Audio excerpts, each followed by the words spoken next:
Sin City. Las Vegas is known for debauchery, degeneracy, betting the house on one last hand. This is me, all right? I'm not a fucking athlete. This is my fucking way. This is how I win.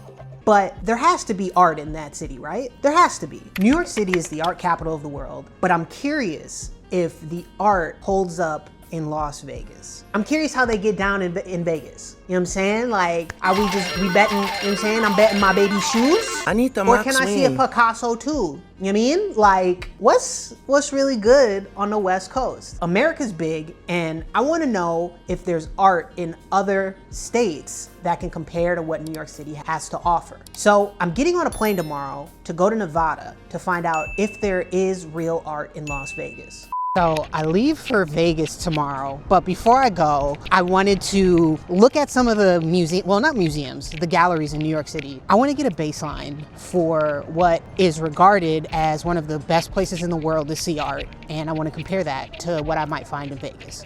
So we're headed to Chelsea to look at some of the art galleries. Before we get too far into the video, I want to establish a sort of baseline of what I'm looking for in a gallery in New York City, so that way when we get to Vegas, we have something to judge what I'm seeing there on. And for me, in New York City, I'll know I like a gallery if it has a sort of wow factor, whether that's the gallery itself or the artwork. And then that also brings me to our second point. Do I actually like the things that I'm seeing? Hear me and hear me good, nigga. I'm here to double down. That shit is a 2-pack of ass. The fuck are you talking about? That shit stinks. Thirdly, the workmanship. How much effort is going into this artist's craft? And can I relate to that? Last but not least, white box. Is the gallery boring and plain? How do they use lighting? How do they like the artwork? Whatever. The thing about galleries in New York City, generally you're gonna see interesting stuff, but they'll never speak to you. Very few galleries actually say hi, which is fine, whatever. I'm not coming in here for your highs. Yeah, wasn't a fan of that one. Maybe we'll have better luck at the next one. So we found a show, and I'm gonna try and be open-minded, but this doesn't really speak to me, but that's okay. It wasn't made for me. I think my problem is things are either too abstract or I just don't like the subject matter. I don't know if it's I'm an art snob or what it is about my taste, but I have a very particular taste. And right now, I'm not tasting some things I like. Whoa! Wait 1 second. I'm looking for a little more, and I know New York has it. Maybe because I'm in New York, my standards are a little higher, and I know that I can actually find art that I like. So I don't particularly like this one, but I don't hate it. So I feel like we're moving in the right direction. I think these works were made from like 1946 to 1956, so it's mid-century, which is kind of my happy place for art, but we're gonna keep looking for something that's a little more current. This reminds me of Giacometti, so I really like this one. What I will say about a New York gallery, they're gonna give you space. They're gonna give you space, you know what I mean? To like, just be in here, you know what I'm saying? Just to like envision it, you know what I mean? I like it.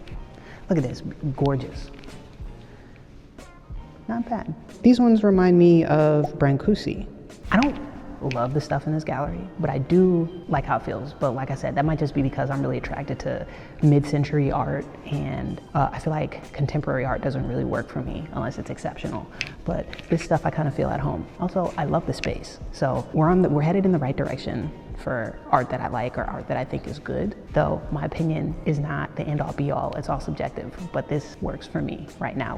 Hopefully the next phase has what I need. This reminds me of Calder. This reminds me of Calder, but less soul, more corpo. Calder had more Moreau influence on his work, and this just kind of feels soulless. So the thing that I really love about New York is sometimes an alley is a gallery. So let's see what this is. It looked really beautiful when we were walking by, so I wanted to come back and see what was in the cut. The thing about finding more contemporary art is disliking it so much. But I will say the gallery space is dope. Like, look at that.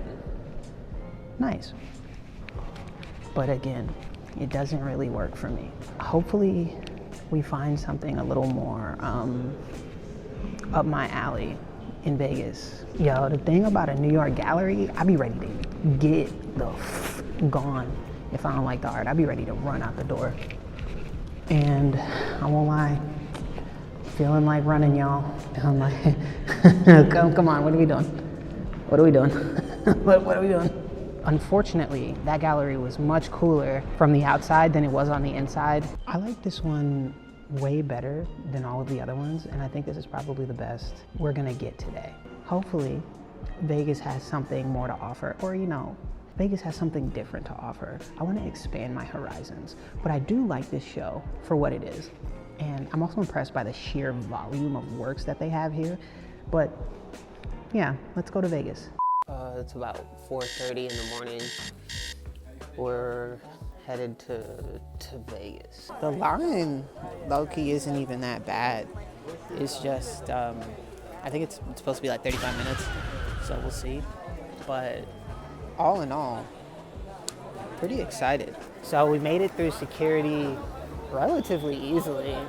A lot of ice around here.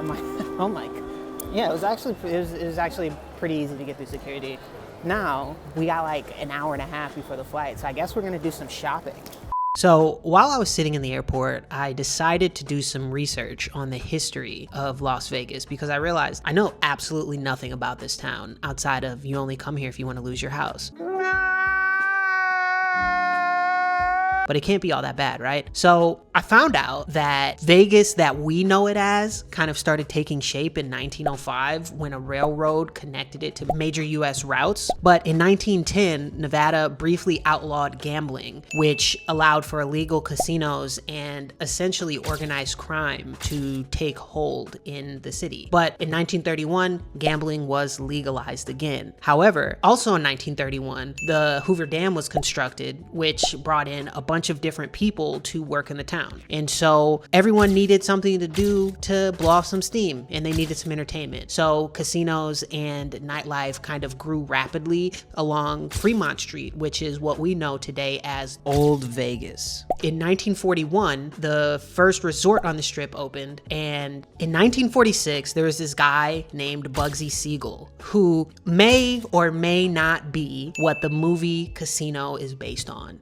But hey, I'm just a guy, I don't know anything. Bugsy launched the Flamingo, and he introduced a Hollywood feel to Las Vegas. He made Vegas feel glamorous, a place where you could come and let your hair down. So throughout the 1950s and 60s, organized crime helped build Las Vegas into this iconic place of casinos where people like Frank Sinatra and Elvis Presley brought in a lot of tourists. But also, at the same time, the US military is testing nukes in the desert during the Cold War, which is nuts. And apparently, you used to be able to see mushroom clouds from your hotel room, which was dubbed atomic tourism, which is insane. But in the late 1960s, the mob was losing its grip on Las Vegas, and billionaire Howard Hughes started buying casinos. And the story goes is Howard Hughes had a room in the penthouse of the Desert Inn, and he never wanted to leave. And so instead of getting evicted, he just spent $300 million and bought the casino, because that's what you do when you got it like that. And with Howard sort of being one of the first people to start buying up casinos, this marked the shift from mob control over the casinos to corporate control over the casinos,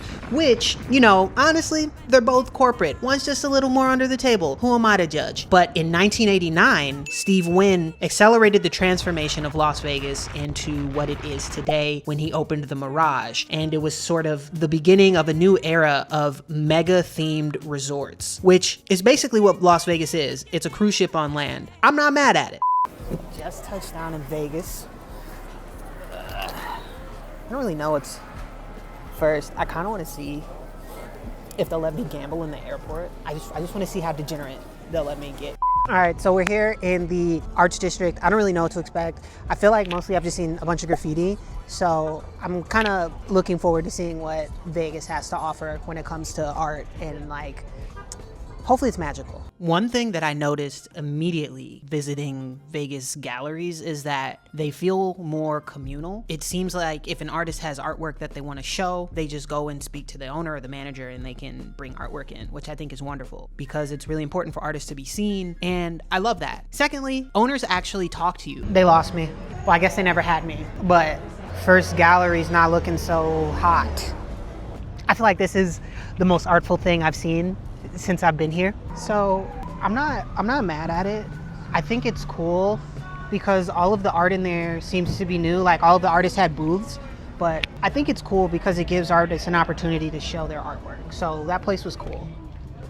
Taking a break from looking for art, we're at this, it's like I don't know what the hell this is. I think it's a brewery with, I think it's barbecue brewery. I think I'm looking forward to the brisket. I love brisket, but you know, not everybody does a good brisket, so we'll see. They also have like these wings. We'll see. You know, looking for art makes you hungry. Going first bite on the pulled yamin. Yeah, very tender. Oh wow, no, that's good eats. I love barbecue, but it, you know, I don't know if this is just me, but it overstimulates me when it gets all over me, so I can't really eat it all the time, but it's good. So we cut open the cornbread, you know, and there's corn in it. That's real. Oh no. Nah. Nah. Bad eats. This? Me? That's okay eats? Nah, I'm not fucking with that. Put together.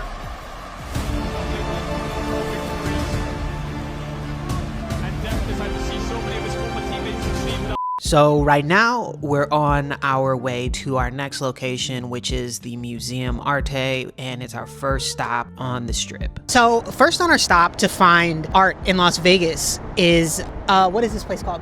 The Art Museum. We'll see. I have high hopes though. Actually, I have no hopes. I feel like it's gonna be like really casino-y, but maybe that'll be cool. Who knows? I really loved this place because it felt like every room was different than the last. I mean, even though we're not looking at traditional art, I love how interactive this place is. We even get to see some Van Gogh on the walls. Yes, I know it's not paint, but it still is pretty cool. My favorite room was when you got to make a drawing. So obviously I make a drawing of a fox that ate a man because, you know, these kids are playing. We're sending our fox into the world full. All these other guys, their drawings starving. Yeah, that brother's starving. I did find it a little redundant though that they had projections of Las Vegas when I could just wait until the sun went down. The cherry on top of this exhibit was getting to see all of these old master paintings. I felt like I was right back in New York City. Just left the Art Museum. Wonderful experience. Is it a substitute for going to see actual paintings and sculptures and things like that? No, but I feel like it's probably the best or the closest I'm gonna get to something like that in Las Vegas. All in all, strange, fun, cool, new experience, and I would definitely do it again.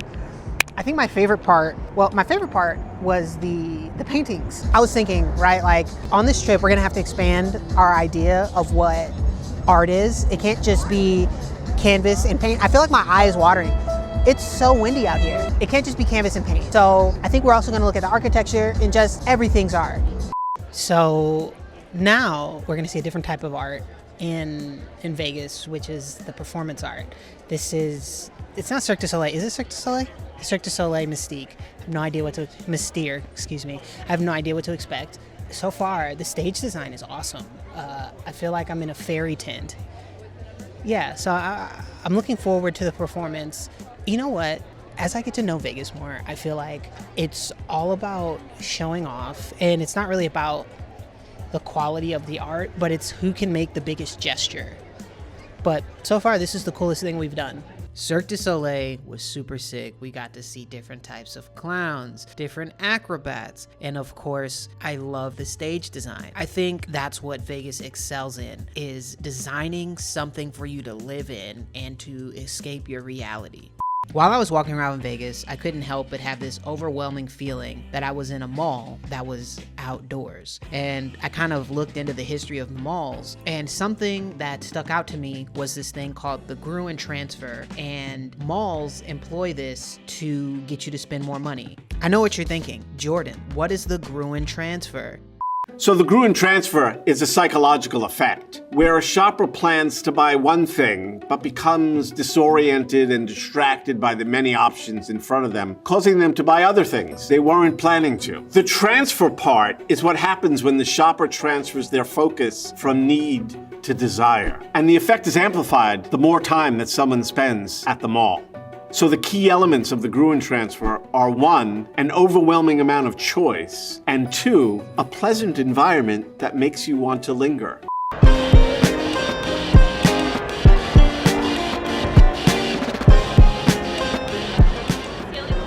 So I feel like in Vegas, the real art is the architecture and the stuff that goes into the environments. So I think that's what I'm gonna try and focus on, because for the most part, when I've been going into galleries and stuff, one, you can't film in there, but two, the art's just bad. This was one of the stores I couldn't record inside of, but while I was standing outside of it, I was thinking, this place feels so familiar. It's almost like I've been here before. And then I remembered, oh yeah, this is the store that Michael Jackson was going crazy and balled out egregiously. About this one, this one, this one, about this table, this chess set, about this one, right?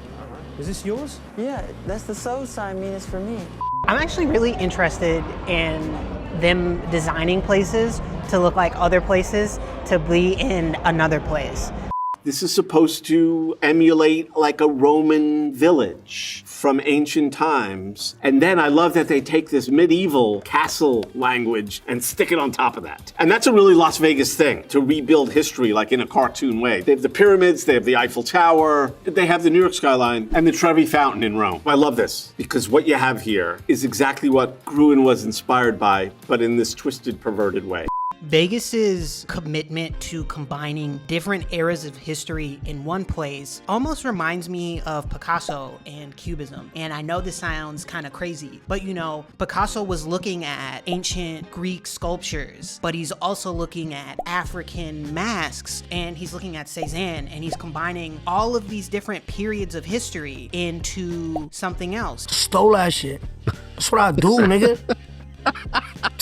Fuck, nigga, I stole that shit. To make the future. And so while I was in Vegas, I couldn't help but think, wow, this feels like something out of Picasso's mind if he was addicted to gambling. Right now we're in the Venetian, and I think it's supposed to look like somewhere in Venice. I think there's like gondolas. Well, there are gondolas, and I mean, can you even look over there? There's they're building a damn guitar I think it's the Hard Rock.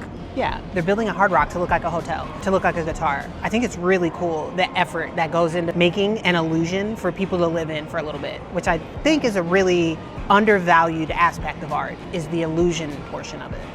So I feel like with Vegas, it's about enjoying how gaudy this place is and leaning into the performances. Like, I feel like Vegas is one giant performance, one giant amusement park for adults where you can ruin your entire life, but that's okay. And if you're not here to ruin your life, you watch people do that, or you just take in the lights. Now that I'm back in New York City and I'm removed from the beautiful chaos that is Las Vegas, I feel like I have a good opportunity now to really understand and appreciate my time in Nevada. Anything can happen in Las Vegas, and quite honestly, it did while I was there. I literally saw a goose, I think it was a goose, running in the middle of the street, and a guy chased it off so it wouldn't be hit by a car. Random. What I love about Las Vegas so much is not the gambling, the smoking, or the drinking. It's the opportunity to be inside of an experience for as long as you allow yourself to be. And I think that's where the real art is. It's not in a white-walled gallery with oil and a canvas. It's being in a space and experiencing a happening, similar to what Alan Capro did with his happening. But I think if you allow yourself to be an observer, you can appreciate the beauty that is the lights of Las Vegas, the people, the feel. And that's what I love the most, just being there. Not necessarily partaking, but just experiencing. And I think being in Las Vegas, it helped me to redefine my sense of what art actually is. Sometimes it's just the experience, and I love that. Would I say I found art in Las Vegas? Absolutely, just not in the traditional sense. I just wanna say thank you for hanging out with me. Thank you for sticking through to the video to the very end, if you did make it. If you made it this far in the video, please comment down below the cherry emoji. You know what I mean? From the slot machine, you mean? I just want to say thank you for hanging out with me today, yesterday, and tomorrow. I'm gonna be back super duper soon, and I'm already working on the next couple of videos. And I'm gonna talk to you soon. Peace. Griselda. Hey, yo.